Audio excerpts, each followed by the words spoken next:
Mariano Rivera is with us here on Tiki and Tierney. Mo, what's happening, buddy? How you doing today? I got a great introduction, guys. I'm doing great. I'm feeling absolutely good, and thank you for having me. No, it's great to have you. Our pleasure, buddy. Do you take that music everywhere you go? It's like when you give a presentation, do you come out to that? I would if I were you. I tell you what, guys. I don't have to bring it. They play it for me everywhere that I go. Wherever I go, they play it, man. So it's amazing. Yeah, I love it. Look, we've been talking all day about the Subway Series, and we'll get into the UIBL in a second, Mariano, because I think this is a great opportunity in the Middle East, especially with how you guys are attacking this with cricket. You know, going after these cricket fans, which are numerous. I've started to get into cricket a little bit, so I get where the interest could lie with baseball. It's not the same sport, but it's somewhat similar in some of the functions of it. But first of all, the Subway Series. The Subway Series is something. I mean, it means something, and some would say it means really nothing because it's just 2 or 6, depending on the length of the series out of 162. But for you as a Yankee, what did it mean? You know, we hear Buck talking about it does mean something because the fans say it means something. But from a player's perspective, who was in this series multiple times, what did it mean? Well, from the player perspective, guys, at the beginning it was something special, and then become regular schedule. So we were facing the New York Mets for all these years. For sure, we want to face them 2 times, 6 games or 8 games, whatever games we play. It was electric. I think that the fans were more active on this. They were looking forward to these games. We look forward because it was already in our schedule. Okay, but when it comes to for example, 2000 World Series, that was special because first of all, it was New York, and second of all, that's 2 New York teams going at it, and that was electrified. That was amazing. But regular season, now it becomes more like you going to Toronto, you going to those teams that you face them during the season twice. So and don't get me wrong though. It's always exciting, because New Yorkers will tell you how good you are, and New Yorkers will tell you how bad you are. That's true. That's true. Yeah. So that I always look forward to that. And but again, especially I don't have to fly. I don't have to get on a plane to go to play the Mets. So that was something special. That was good. We stay home, although we were playing away. Yeah, so, you just get the police escort in the bus, Mo. They just get the police escort. That's what you guys used to get back in the day a few times, right? We got the police escort, and we got the bus, and we're riding like a king. Oh, my goodness. It was amazing, I'm telling you. But again, for the fans, I would say it's electrified. They look forward for these games. Mm-hmm. I'm telling you, I have Met fan friends, and I have a New York Yankee fan friends, and they're going at it for sure. It's crazy, but at the same time, it's passionate. We are passionate for our game, and when we play the Mets and the Mets play us, it's been since the first time that we played together. It's been amazing. Mm-hmm. So it's to Mariano Rivera, of course, Mo, number 42 Hall of Famer, all-time New York, all-time great, all-time baseball great. And, Mo, I was driving to the car yesterday. I heard our buddies in the afternoon, Carton and Roberts, they had Mike Piazza on their show, and it was a really good chat. And they hit a lot of different things, the Clemens situation when Roger threw the bat at him, and even when he connected off of you. And they asked Mike if he thought that it was gone off the bat. And I was a little surprised that his response was no, because watching that, I thought he may have dented that ball enough. And I feel like as soon as it made contact, your body language, at least what I interpreted, suggested that you may have thought that he got enough. Obviously, Bernie caught the ball. When Mike first connected, did you think that was gone? No, when I knew that Mike didn't extend the arm, and the ball bit him a little bit in the inside part of the bat. Okay, so if he would extend the ball, it's different sound when the batter struck the ball the right way. You feel it, Mm-hmm. My reaction is, well, if it went straight center field, so I know for sure that ball is not going out because it's dead center, and you got to hit it to go over the fence at Shea Stadium. That's the only reason why I say, I don't think he got it.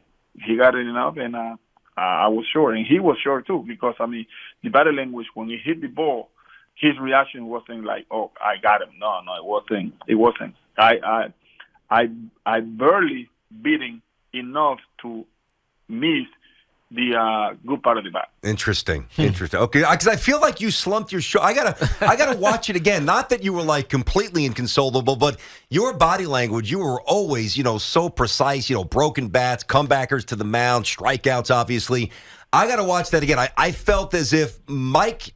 His actions didn't really represent that he got it, but from my seat, I thought that you thought that he got it, but you said no, so I got you. Okay, there you go. No, I did move like that, but when I saw the ball going to straight, I said, no, he didn't got it. Got it. Yeah. He didn't got the ball. Okay, gotcha. So your second year, they started the Subway Series, right? And so you had it for your entire career. Did you guys? Yeah. I mean, this is a fan thing, but I'm going to ask from your perspective. Did you feel like you owned the Mets? You know the answer to that. I don't have to say. I don't know. What is it, Mo? We don't know. I don't know. What's the answer? Well, tell you what. There are a few beatings there. One was the World Series, so that says a lot. Yeah. And I guess because you won the World Series, that's the only one that really matters, right? Guys, that's it. That's what really matters. And they challenge us to. They were saying, Bini Albayani would say, "Oh, those guys are washed out. They old. They don't got it. Their time was gone already. Now it's our time." And you don't challenge an old goat that has been on the world back and forth and try to intimidate like that. That's not the way that you intimidate a general that has been in battle for so many years. That was the biggest mistake that they did. Interesting. I got you on that. Mo, one of the things about you is that, you always had impeccable control. You had such a repeatable delivery, and you used your whole body. So I would imagine you were able to absorb a lot of the stress in your lower extremity, which kept your arm healthy.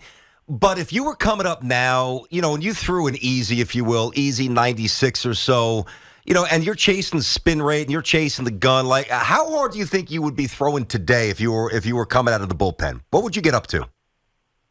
How hard, you meaning? Yeah, like what velocity would you hit today? That's the situation that we're facing right now, because that's not pitching. I mean, that's throwing. And everybody wants to go there to throw as hard as they can. But tell me how many years they're going to be able to sustain that velocity. Right? And the name of the game is not throwing hard. The name of the game, if you throw hard and you can throw a strike with throwing hard, that's a blessing. Go ahead, you can do that. But if you cannot throw a strike and you're throwing 100 miles per hour, 102 miles per hour, and you have no clue where the ball going, what is good does it? Yeah, or it's straight. It's nothing for. Yeah. To me, it doesn't do nothing. By the way, the only thing that does is put strength on your arm. Yes. You won't be pitching for too long. Yeah. I guarantee you. So if I'm pitching now, guys, I will be doing the same thing that I did for 19 years. Yeah. Hitting my corners, go up and in a little bit and stay away, down and away, and just getting out. Yeah. Throw strike is the name of the game. Yeah. When and why did you think that changed? Right. When did it become? I guess maybe we get enamored because we talk about it in the media. Fans talk about it. Oh, my guy can get 100. You see, he threw 101. That was amazing. But you're right. If you can't throw strikes, it doesn't matter. But when did that change? I think it changed late on after 2013, 2014, around there. The game is starting analytics things, how hard the rate, how hard he throw the ball, how much spinning he has in the ball. Who cares about that? I'll tell you the truth. I mean, if someone hit a home run of me right now and the ball just barely go over the fence, it's a home run regardless. I don't care how hard he hit it, how many miles he hit it. It's a home run. All right? So the next time I have to make my pitches. So all these things, analytics. I'm not and believe me, I'm not against that, because we always have a scouting report. That's analytics to me. You giving me opportunities to be better. Okay, you giving me information. I'm okay with that. But when you start doing something on the game, I'm not good with that. Yeah. You know what I mean? You bring in people that never played the game of baseball. Okay, they don't know how to feel when you throw the ball, when you hurt, when you're in pain. They never feel the pressure there is in throwing the ninth inning. Never. And you're gonna tell me how to do that? It's unacceptable. No, that's awesome. You're right. That's where the game's going. Okay, you take the human factor of that, you're making it a machine. But you better off call it a different game, a different name, because that's no baseball. Oh, you're right, man. Keep preaching. So we're talking to Mariano Rivera here on Tiki and Tierney. You know, Mo, when you first came up, and obviously through almost your entire run, you know, George was there, and you knew there was a reinforcement, whether it was Cecil coming in '96, Cecil Fielder, and you know, myriad other players that you guys acquired, David Justice over the years. You knew that reinforcements would be brought in, no matter what the price tag would add onto the bottom line. Now, Yankee fans aren't so, and I'm one of them, not so sure if that's the case anymore. You know, you know the game. You see Juan Soto. He's 23 years of age. You also know how hit or miss prospects are. If you're the Yankees, are you giving up everything for Soto? I guess the question, how could you not give up everything for Soto? Well, I'll tell you what, though. I don't think the Yankees is missing scores. I don't think they lack of putting runs on the board. Mm-hmm. If I'm gonna invest on someone, I need to invest on pitching. I need to invest on one good star that will be my stopper, will be my number one, number two guy that I can go with. You know, because I mean, again, yes, Juan Soto, you can take nothing away from him. I mean, the boy has to do an amazing job, and I salute him, and I wish him the best. But when it comes to playoffs, when it comes to the game, it's pitching. It's not about hitting, it's pitching. Pitching always will control good hitting. Mm-hmm. I believe that. I saw it with my own eyes for so many years. So if I'm the Yankees, I'm gonna invest in a good. But Mo, how about both? I mean, that's the old Yankee way. How about both? Both. Now we're talking. Now we're talking. So we can do both. Definitely, I will do that. Yeah. But my first shot will be a great pitcher. Yeah. Interesting. You know, okay. Mariano, tell us about the United International Baseball League. It's going to be over in Dubai in February 23rd of 2023, but it's a bunch of different countries, India, Pakistan, the United States, obviously, as well. It's a showcase game over 2 weeks. How did you get involved with this? I know Conwell Straw, who was formerly of EY and an NYU graduate, had started this. How did you get involved, and tell us what the purpose of this league is? Okay, when I was introduced to these opportunities, I was fascinated because I have a chance to teach the game of baseball to a different fans. You know that here we play the game with passion, with love, and everything that we are. So when you introduce this same passion to a different countries, they play baseball for sure, but not at the level that we do here. It's interesting. So it's new opportunities, new way to bring the game of baseball, the passion of baseball, to this country, to these youngsters, and being able. Think about it. They play cricket. Yeah. They have. You mentioned it. They have 900 million of fans, and there are some similarities on the game. You have to have a good eye coordination to hit the ball, to catch the ball, to throw the ball, all that stuff. We do the same thing on baseball. Yeah. So, in different ways, but at the same time, they passion for that.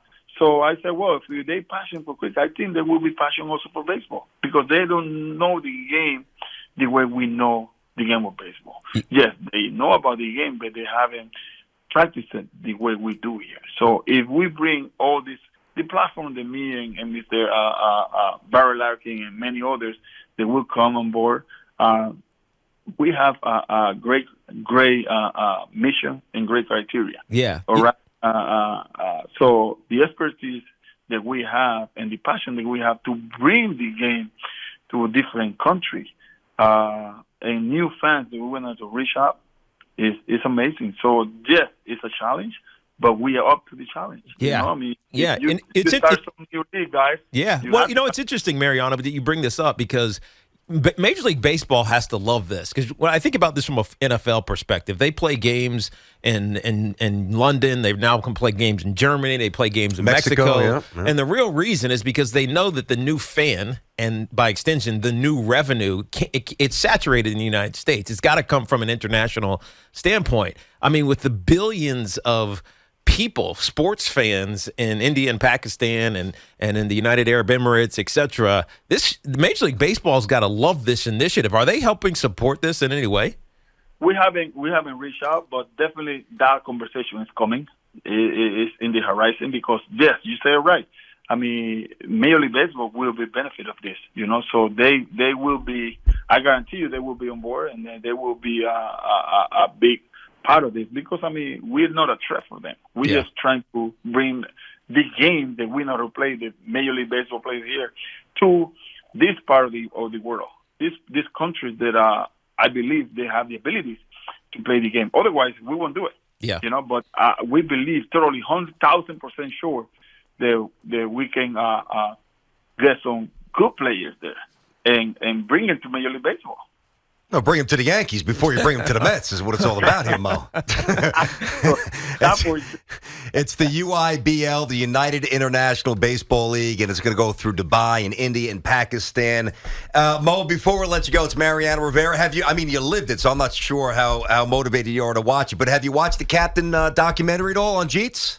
I haven't. I know that I'm there. I know that I'm there for sure.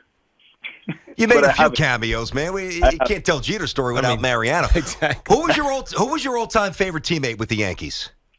Well, besides my guys, Derek, Andy, Posada, they all were great guys.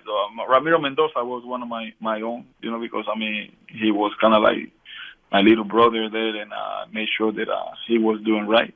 So, but I was a guy that I always embraced everybody and was kind and good for all of them. So, I really didn't have, besides my three guys, and Bernie for sure. Yeah. I didn't have others like favorites, but I love them all. All right. Well, listen, here's what I need you to do, Mo. I need you to tell every Met fan right now that we're about to take the broom to them. We're going to take two here. And let the Met fans know that we're going to sweep them starting tonight. Let them know, Mo. They know that. All right, man. Listen, good luck with the new venture. It's the UIBL, as I said, the United International Baseball League. And it's always an honor. And for all the Yankee fans and all the baseball fans that don't have a chance to say it to you, thank you for the memories, man. And thanks for always being a class act, Mo. Always. Yeah. Thanks, brother. Be well, Mariano. Be blessed, and good luck. Bye-bye. All right, there you go. Number 42.